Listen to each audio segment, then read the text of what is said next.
Welcome back to part 10 of my lockdown games. As you can see, the tower's getting a little bit bigger, my big tower of games, so hopefully I'm going to get it right up to the ceiling by the end of the year. But the next two games on my tower right here are going to be Final Fantasy XIII on the PlayStation 3 and Dishonoured for Xbox 360. So first up, we've got Final Fantasy XIII on the PS3.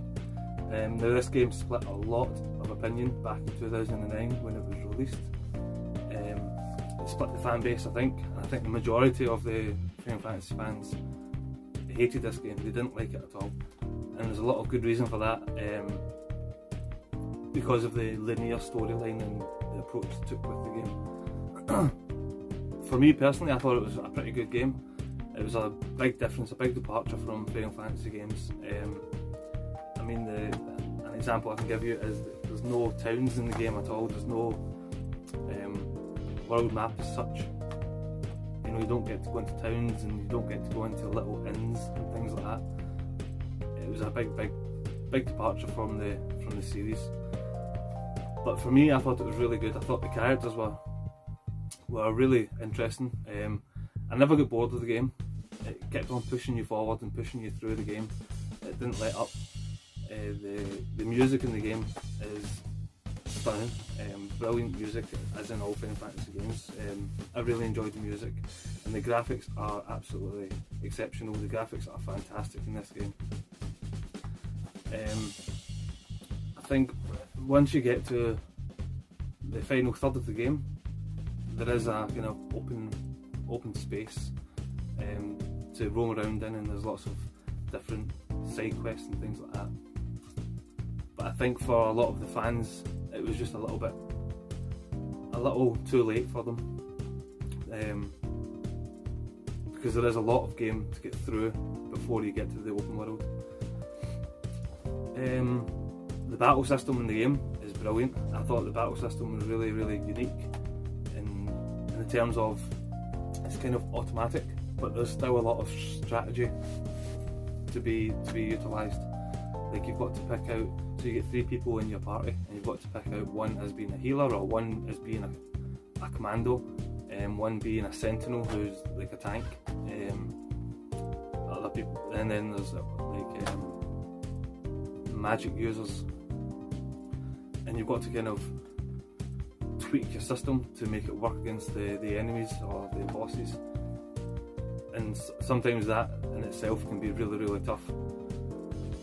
The storyline is a very grandiose Final Fantasy storyline. It's very typical of a Final Fantasy game. There's a lot of interactions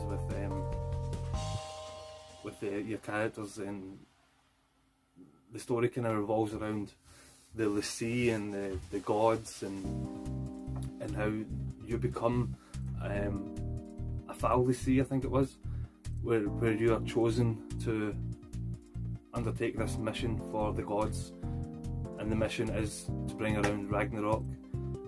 But then the more you go into the game, the more the characters open up, the more you find out about the characters' backstories and where they came from and what their goals are, and they're all different. They're all different the individual characters. You know, some of them may be going after their son, and some of them may have just fell into the kind of into the little group of characters, into the band of characters. But yeah, I think it's a really cool game. I wouldn't go into playing this game thinking it's a typical Final Fantasy game where you get to run around and, like I said, go to inns and explore different dungeons and things like that. It is very linear. A lot of the game is, once you pass the area, you're kind of done with the area. But when it does open up and you're on Grand Pulse, you know, there is a lot of enemies to fight, and there's a lot of bounties to take up.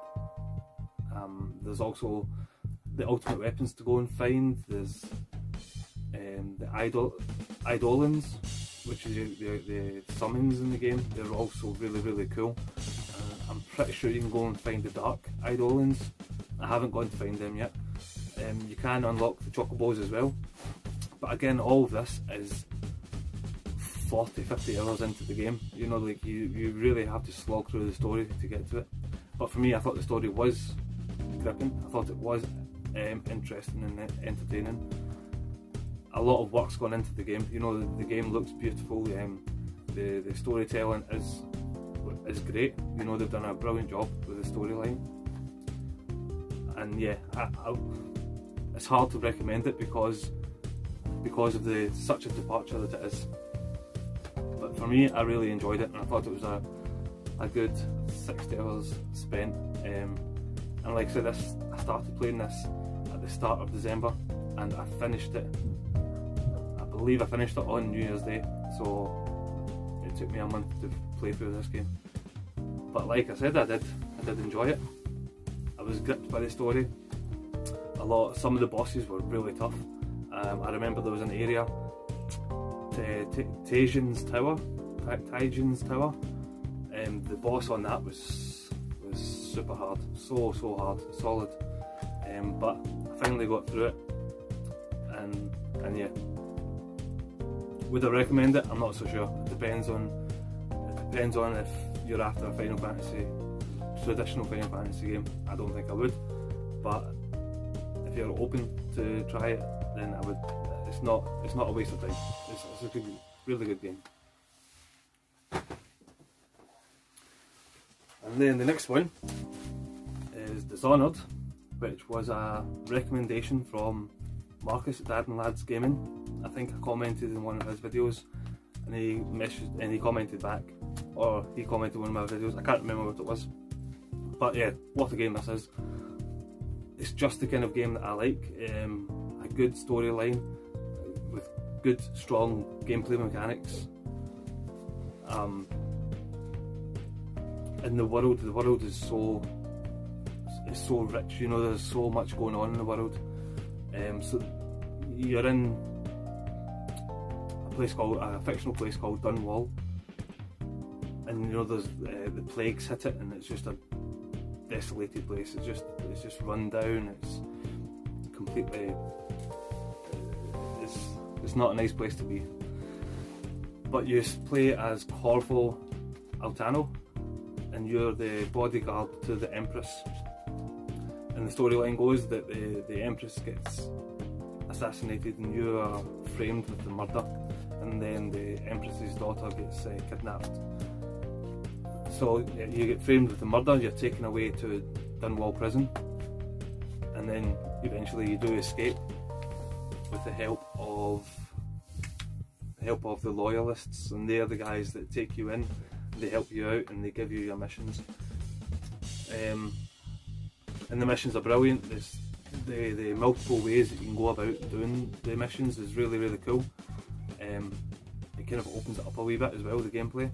It's not as linear as you think, even though the end kind of product may be the same, but the way you go about getting the end of the campaign is just brilliant. And you've got different powers to use. You can use the blink, which makes you teleport. You've got a heart. The heart, and it lets you see where all the secrets are on the level. You also get like I can't remember the name of the ability, but it's like an eye, and you can see through the walls and you see where the enemies are. And yeah, it's really cool. The one thing that really stuck with me and was quite striking about it is the verticality of the game. You know, you can go all the way up on the top of the buildings, and you can survey your surroundings and see which way to go. You can plan your route that way. You can take over rats and things like that, so you can go through little cracks in the walls and little holes in the walls, and that's another way into certain areas. You know, there's a vast amount of ways to complete your missions, which I thought was really cool. Another thing, once I finished the game, I thought I really did enjoy it, and I know there's a part 2 and there's a part 3, which is Death of the Outsider, I think it is. But the DLC in this game was brilliant, and I thought it was so well done. And there's a part of me that really, I think, prefers the DLC to the main story. mainly because I really liked the character of Dodd, or Dowd. He was really cool. He was the assassin that assassinated the Empress, and you go through his story. And I really like his voice. It's kind of a Batman-y or Rorschach kind of gravelly voice. It's pretty cool. But the one I did 2 DLCs, which was the Knife of Dunwall, which was really cool. I really enjoyed that. But the one with the Brigmore witches, that was the Witches of Brigmore. That was absolutely brilliant. Great storyline with that as well. I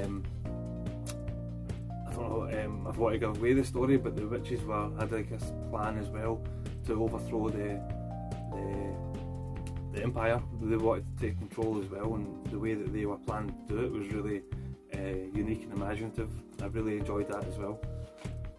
But yeah, like the gunplay, the swordplay, the combat, it was really good and really well done. With you can block and counter with your sword. You get different weapons. You've got a pistol, and then you've got your crossbow, grenades.